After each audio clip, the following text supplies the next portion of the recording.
Hello, ladies and gentlemen. It is I, Emily Sophia, aka M Mighty Sophia.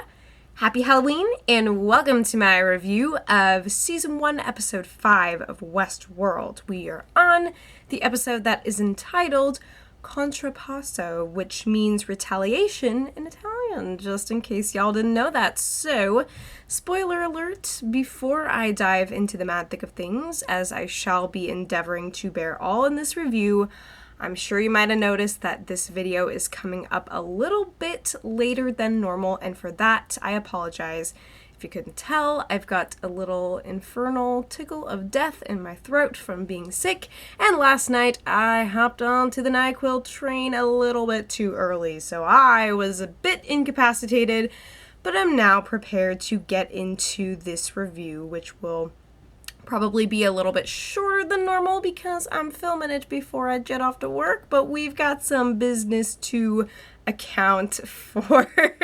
So without further ado, let us do precisely that. Now, we are at the halfway point of this season, if I am not mistaken, so now is as good a time as any for us to take stock of the situation and see, is there anything that's clearer than it was at the onset of the season, or have the mysteries only deepened and expanded out in every conceivable direction since then? I'm leaning a bit towards the latter, but again, keeping as open of a mind as I possibly can. There are so many intriguing theories that are flying around out there, and I highly encourage you to check out the reviews that are centered on those theories. There are a lot of podcasts from what I understand as well. I want to just dig into this stuff 24/7, and alas, I cannot, but the theories are as I'm sure you are well acquainted with them. One that has kind of cropped up since this episode is the idea that perhaps Arnold, this nebulous figure who has been dead for approximately 35 years and whose legacy is enmeshed in the maze that everybody's getting sucked into, like the Bermuda Triangle. The idea is that Ford and Arnold are maybe the same person. And for some reason, that is one that has kind of stuck close to me because there was a conversation in this episode between William and Logan when they first enter the wild and dangerous city of Pariah. Logan is going on and on about how the park is hemorrhaging money, and supposedly his company, and the very same company for which William works, is looking to acquire this bleeding asset and do what they can to make it more economical, I suppose. But he kind of makes these offhanded remarks about this mysterious guy who killed himself forever ago. And how, his identity basically was very questionable, up to interpretation, no photos, no nothing. So who is this ghost figure? What exactly is his role? And is it possible that Ford has tried to reinvent himself as this other creator, and he professed to have a partner when in fact that he actually went insane? I don't know. Could just be whistling Dixie. I'm not going to get too far into that business, but it is intriguing to speculate about. Especially given that we spend a decent amount of time with Ford trying to probe the minds of the hosts and, of course, one of its most notorious black hat guests, the Man in Black himself. And it's really interesting now. We're starting to get more of a sense of Ford as a villain. The idea of Dolores being his nemesis, by basically being an extension of the mind of his partner, or whoever it is that Arnold is.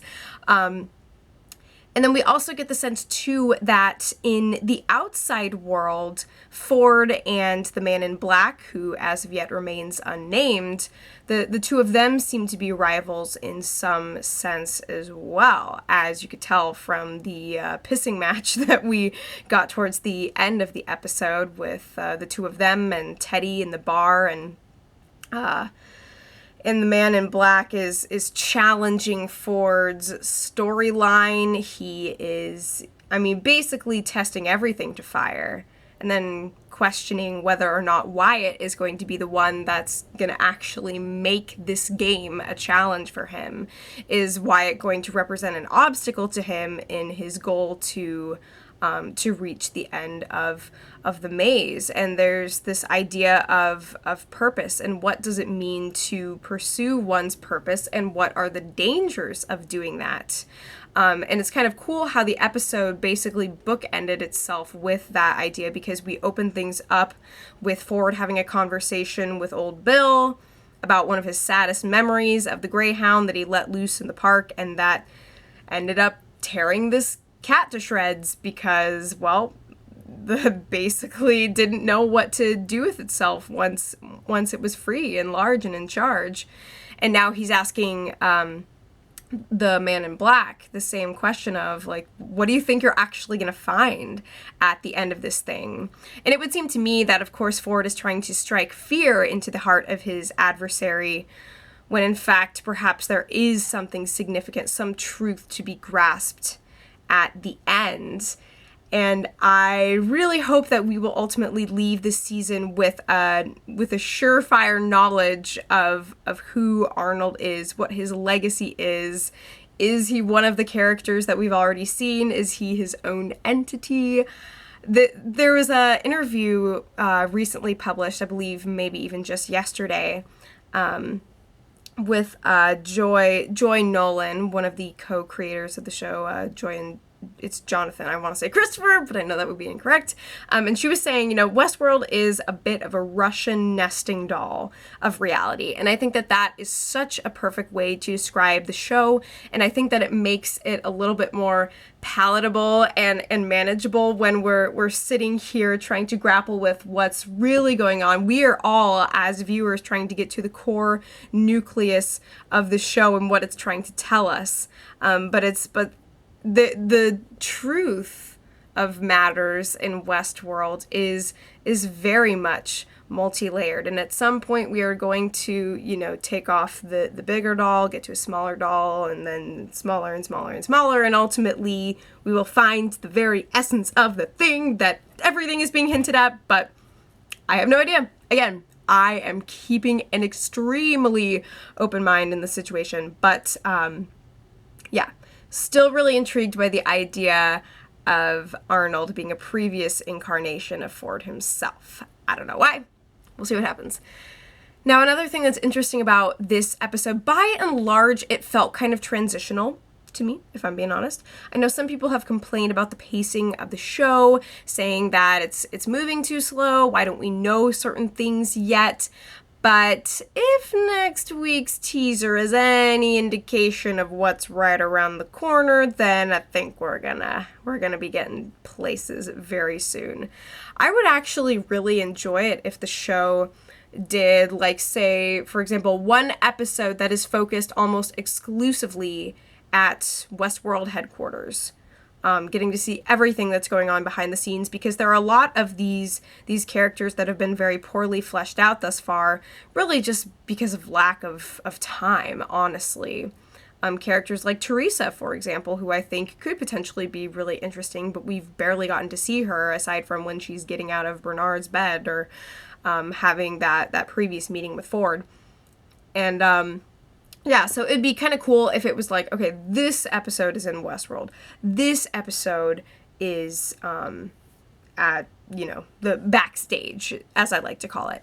But that doesn't seem to be the way that they're progressing things, at least in this season. Perhaps if we get a second season, maybe the formula is going to kind of change. But it can make it seem like things are moving at a breakneck pace and yet really slowly in terms of unspooling the central mysteries and trying to figure out who's doing what and why and for whom. But anyway, we kind of get to see a clearer picture, at least, of the hierarchical / caste system of Westworld as an organization, as a business corporation. And then we also kind of see that same great chain of being, for you fellow literary nerds out there, enacted in Westworld. And this is the episode where a lot of our central characters are testing those ideas to fire. Everyone from Felix and Sylvester, who are the two repair technicians who worked on Maeve, Felix being the one who is trying to resuscitate this glitched out bird, and is trying to test out his coding skills in order to resurrect this piece of biomachinery.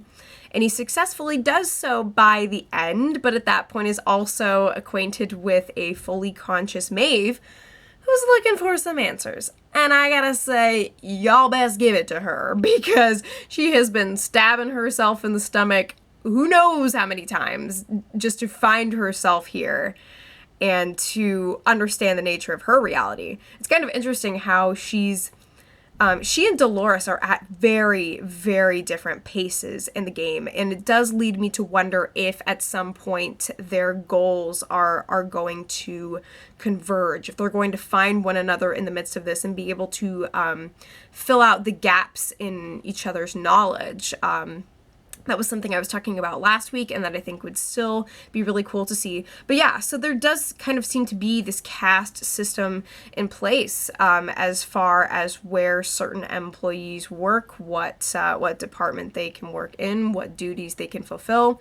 There's not a lot of cross-departmental collaboration or mobility or anything of that nature. And Felix has got blackberry pie in the sky hopes of maybe advancing himself from his current position.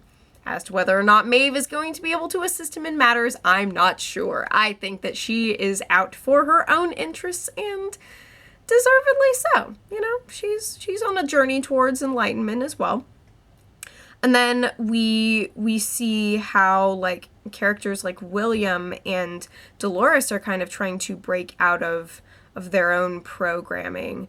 It seems that William is very much a small, powerless figure in the real world, as we can tell from his relentless conflict with Logan, who is belittling him at every turn. And interestingly enough, I think that Logan ultimately gets what he wants with William, and that William is ultimately willing to abandon him, to leave him for dead, ostensibly, when he and Dolores hop that train and join Neo Lawrence on the journey towards what the crap ever.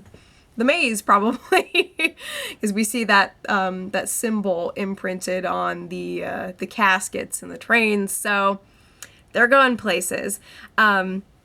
But yeah, Dolores' journey takes some interesting twists and turns this episode, as she's envisioning herself in the crazy parade and pariah. She sees herself as a fortune teller, a tarot card reader, trying to effectively guide herself towards the maze. All the while, she is listening to the voice of Arnold, Bernard. Remains somewhat ambiguous at this point, and intentionally so. I'm still trying to figure out where Bernard fits into the mix of this, because I haven't really heard him talk much about Arnold or anything.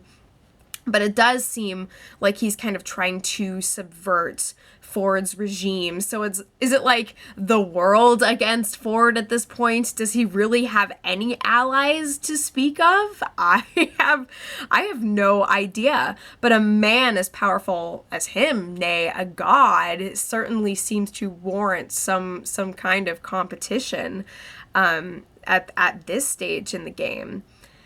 But yeah, so Dolores, she gets to go on a little stagecoach raid, she gets to plant some bullets in the skulls of some Confederados, and now who exactly knows the location to which she and William are bound, and what's going to become of Logan, but he's kind of a jackass, so I could totally stand to do without him. It's all good, but yeah, it's tough to kind of piece apart, what is empowerment for these two characters.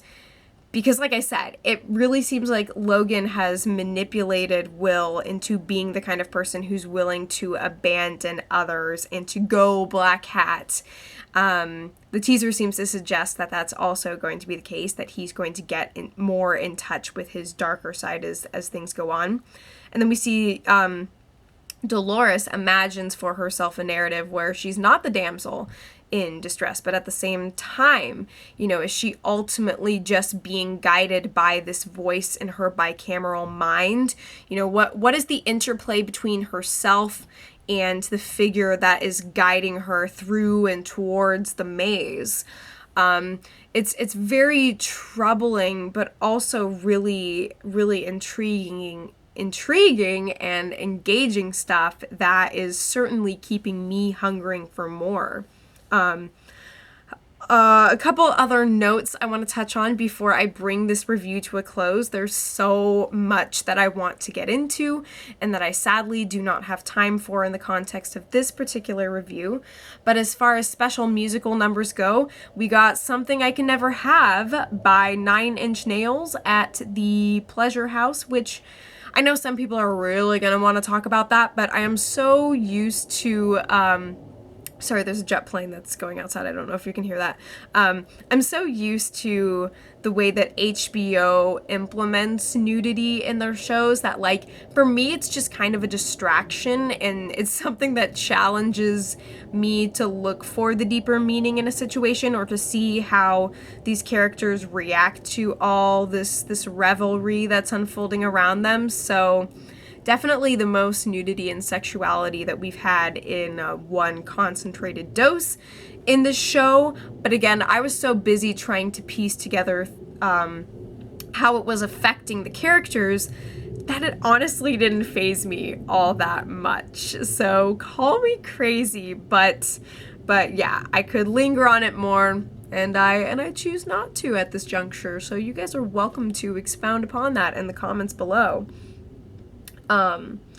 But yeah, so really fascinating stuff. Another interesting point that I'd like to reflect on, so we learn a little bit more about the outside world through the perspective of the man in black, and bear in mind the fact that whoever he is in the real world, he has some kind of life-saving foundation. Maybe it's curing diseases or addiction or what have you.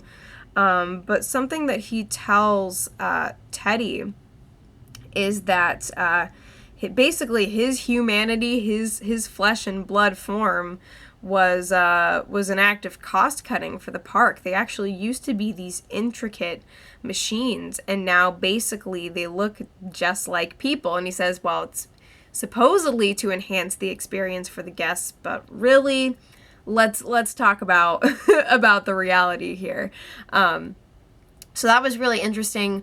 And then again, going back to what's happening in the real world, and what's kind of driving the man in black, and keeping him returning to Westworld time and time again, is it sounds like maybe there is this kind of potentially utopian crust of society. I don't know that it applies to everyone, but where essentially every need is taken care of, and people are just kind of kept stable and suspended in this perfect provided for state.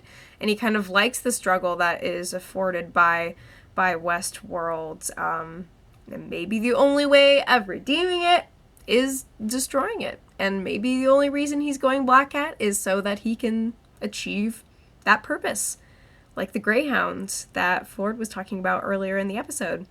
We also discover through Elsie that apparently the woodcutter has some kind of data uplink embedded in his arm, and somebody is apparently doing some illicit data trafficking. Is Bernard attached to that? I suspect that he might be.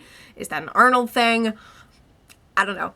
I do not know, and I continue to love it to this day, so fill me in on your thoughts. Thank you so much for watching this belated review. My Walking Dead review will be up very soon, so whatever I forgot, please bring it up in the comments below. And as always, take care, and I will see you in no time.